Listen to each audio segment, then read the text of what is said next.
Tenemos todos los ingredientes lavados. Necesitamos un bol, un cuchillo y una tabla de cortar.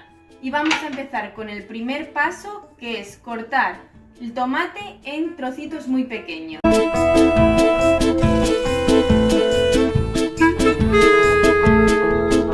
Ya tenemos cortado el tomate y vamos a pasar a cortar la manzana en dados.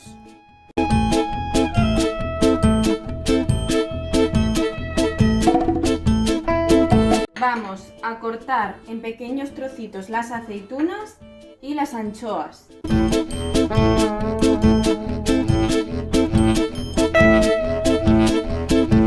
El siguiente paso es incorporar las lentejas, el bonito y el maíz.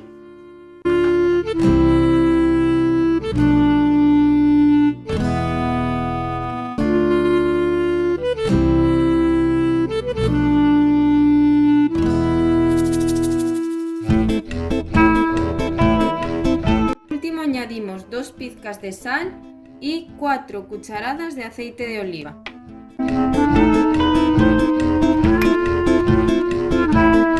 Y volvemos a remover.